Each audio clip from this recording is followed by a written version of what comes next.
Le président algérien Abdelmadjid Tebboune a été opéré avec succès du pied en Allemagne, a rapporté la présidence.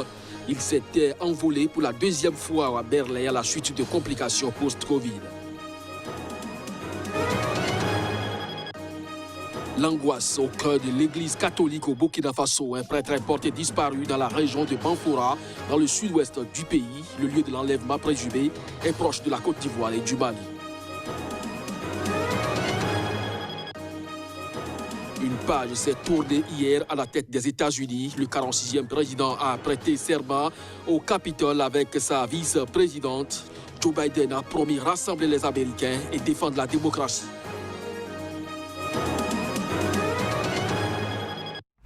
Ainsi se présente le sommaire de cette édition. Bonjour à chacun, bonjour à tous et bienvenue. La grosse actualité, c'est bien sûr les États-Unis avec une page qui s'est tournée hier à la tête de cet État. Bien, le 46e président a prêté serment au Capitole après sa vice-présidente. Ce sur quoi Joe Biden était attendu après le serment et son discours inaugural. Le nouveau président se veut rassembleur. Quelques extraits de son allocution. Yes, my fellow Americans, this Mes chers concitoyens, c'est la journée de l'Amérique. C'est le jour de la démocratie, un jour d'histoire et d'espoir, de renouveau et de détermination.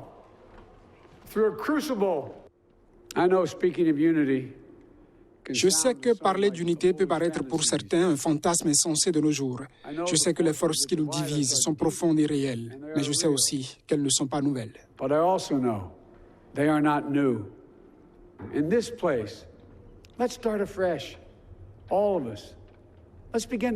Ici, prenons un nouveau départ, tous ensemble.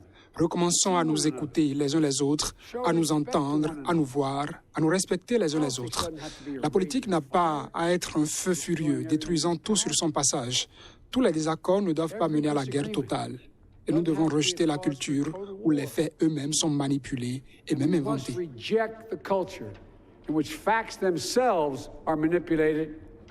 And even manufactured. Un cri qui ne peut être plus désespéré ni plus clair. Maintenant, une montée de l'extrémisme politique, du suprémacisme blanc, du terrorisme intérieur que nous devons affronter et que nous allons vaincre. And we will defeat. And I pledge this to you. Je vous en fais la promesse, je serai le président de tous les Américains, et je vous promets que je me battrai aussi bien pour ceux qui ne m'ont pas soutenu que pour ceux qui l'ont fait.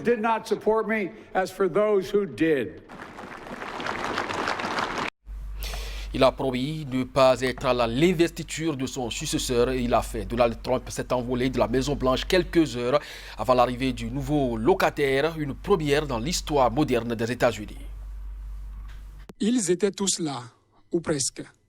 Bill Clinton, George W. Bush, Barack Obama.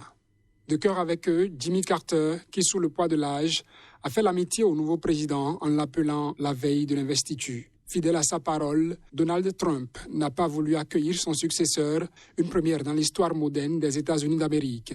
Son vice-président l'avait dit, il ne boycottera pas l'investiture, et Mike Pence était là au Capitole. Pendant ce temps, le désormais ancien président rejoignait sa propriété en Floride. Ses partisans l'y attendaient, certains encore sous le choc de le voir quitter ses fonctions.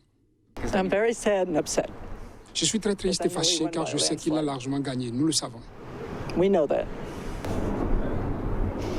I was born in a communist country, Romania. Je suis né dans un pays communiste, en Roumanie. Je sais ce qui se passe. Ils ne peuvent pas m'enfumer. Le président Trump est le meilleur président de toute ma vie et de toute la vie de beaucoup d'autres. Et j'espère que quelque chose va se passer et qu'il reviendra. And I hope something will happen and he will come back. Quelques heures avant l'investiture de son successeur, Donald Trump avait fait ses adieux à la Maison-Blanche. On l'entendra tout au moins lancer quelques amabilités à sa suite. Je souhaite bonne chance à la nouvelle administration et beaucoup de succès. Je pense qu'elle aura un grand succès. Ils ont les bases pour faire quelque chose de vraiment spectaculaire et encore une fois, nous l'avons mise dans une position sans précédent. Une tradition à laquelle Donald Trump n'aura pas dérogé, c'est celle de la note laissée dans le bureau ovale. Un au revoir peut-être, puisqu'il promet revenir d'une manière ou d'une autre. Le président algérien, quant à lui, a été opéré avec succès du pied en Allemagne. L'information est rapportée par la présidence. Abdelmadjid Tebboune s'était envolé pour la deuxième fois à Berlin à la suite de complications post-Covid. Hospitalisé pendant 2 mois en Allemagne après avoir contracté le coronavirus, le président algérien a dû retourner se faire soigner le 10 janvier à Berlin à la suite de complications au pied droit liées à son infection. Aucune précision n'avait été divulguée sur la nature des complications. Le président Abdelmadjid Tebboune s'est fait opérer sur son pied droit avec succès, indique un communiqué publié sur le compte Facebook de la présidence. Il retournera en Algérie dans les prochains jours dès qu'il aura l'accord de l'équipe médicale, précise le test. Le chef de l'État algérien était rentré de Berlin le 29 décembre afin de signer la loi de finances 2021 avant le dernier jour de l'année et promulguer la révision de la Constitution adoptée par référendum le 1er novembre. Il avait également réuni le Conseil des ministres pour la première fois depuis le 4 octobre et limogé le ministre des Transports. Le jour de son départ pour Berlin, Tebboune avait exprimé publiquement son insatisfaction devant l'action du gouvernement d'Abdelaziz Djirad, alimentant les rumeurs d'un prochain remaniement ministériel. Affaibli par la maladie et par un scrutin présidentiel en décembre 2019 et un référendum massivement boycotté par la population, le chef de l'État algérien aura un agenda chargé à son retour. Au Mali, une marche annoncée ce mercredi contre les forces anti-djihadistes françaises a été interdite officiellement. Les autorités évoquent la pandémie du nouveau coronavirus. La manifestation devrait se tenir dans la capitale Bamako. Reportage.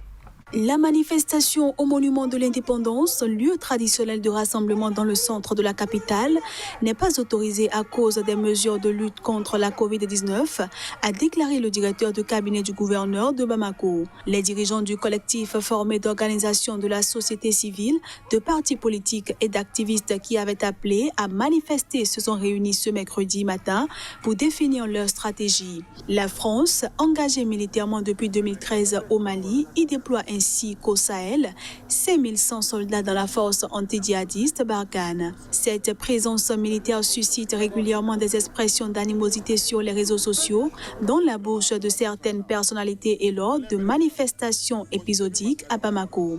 Plusieurs animateurs de la manifestation prévue ce mercredi sont membres du Conseil national de transition, organe législatif de la période transitoire ouverte après le coup d'État militaire du 18 août 2020. Cette transition reste dominée par les militaires qui ont, eux, affirmé dès le départ leur attachement à la coopération militaire avec la France. Je voudrais renouveler la gratitude de notre pays envers la communauté internationale dont les armées sont à nos côtés et dont les soldats risquent leur vie pour la libération de notre pays, a redit ce mardi soir le président de transition Bandao à l'occasion du 60e anniversaire de l'armée malienne. L'anxiété au sein de la communauté catholique au Burkina Faso, un prêtre est porté disparu dans la région de Banfora, dans le sud-ouest du pays. Le lieu de l'enlèvement présumé est proche de la Côte d'Ivoire et du Mali. C'est ce qu'a annoncé mercredi l'évêque de la région. L'abbé Rodrigue Sano, curé de la paroisse Notre-Dame de Soubagané-Dougou, est porté disparu ce 19 janvier, indique l'évêque de Banfora dans un communiqué ce mercredi. Il devrait participer à une réunion mais n'est jamais arrivé à destination, a-t-il précisé, ajoutant que l'évêché a saisi les autorités compétentes qui mettent tout en œuvre pour le rechercher. Selon des habitants de Banfora, le véhicule du curé a été retrouvé sur l'as menant à Banfora, laissant craindre un enlèvement par des groupes armés, dont certains affiliés à des nébuleuses djihadistes. Une source sécuritaire a indiqué que l'alerte a été donnée dans l'après-midi et des opérations de ratissage ont été menées dès la disparition, mais aucune trace de lui n'avait été retrouvée ce mercredi matin. Le Burkina Faso est le théâtre d'attaques djihadistes depuis 5 ans, surtout dans le nord et l'est du territoire. Ces attaques, qui ciblent également des églises et des religieux, ont fait près de 1100 morts et plus d'1 million de déplacés depuis 2015 dans ce pays sahélien pauvre d'Afrique de l'Est. Mi-août, le grand imam de Djibo et président de la communauté musulmane de cette importante ville du Nord avait été retrouvé mort 3 jours après son enlèvement par un groupe d'individus armés qui avaient intercepté le car dans lequel il voyageait. Le Soudan a adopté son premier budget depuis le retrait du pays de la liste noire américaine des États soutenant le terrorisme. Le budget donne priorité aux régions qui ont été déchirées par des violences selon le gouvernement. La réunion conjointe du Conseil de souveraineté et du gouvernement a approuvé le budget de la présente année fiscale 2021, a indiqué le Conseil dans un communiqué. Depuis la destitution par l'armée du président Omar el-Béchir en avril 2019, sous la pression de mouvements de contestation, le pays connaît une difficile transition vers des institutions civiles. Le pays est par ailleurs plongé dans une grave crise économique accentuée par l'épidémie du Covid-19, une inflation galopante et une dette écrasante. Issu d'un accord entre militaires et dirigeants du mouvement de contestation, le gouvernement de transition en place depuis août 2019 s'efforce de reconstruire l'économie minée par des décennies de lourdes sanctions américaines et des conflits internes. En décembre, les États-Unis ont retiré le Soudan de sa liste des États soutenant le terrorisme, synonyme de sanctions et d'obstacles aux investissements internationaux. Les autorités espèrent notamment ramener l'inflation qui dépasse actuellement 250% à 95% avant fin 2021. Khartoum a alloué plus de 805 millions d'euros à la consolidation de la paix et au développement des régions marginalisées et touchées par des conflits, a précisé le ministre des Finances. 1,4 milliard d'euros du budget a été attribué au renforcement du système sanitaire fragile afin de lutter contre le nouveau coronavirus. Depuis des mois, les pharmacies et hôpitaux soudanais font face à une pénurie de médicaments.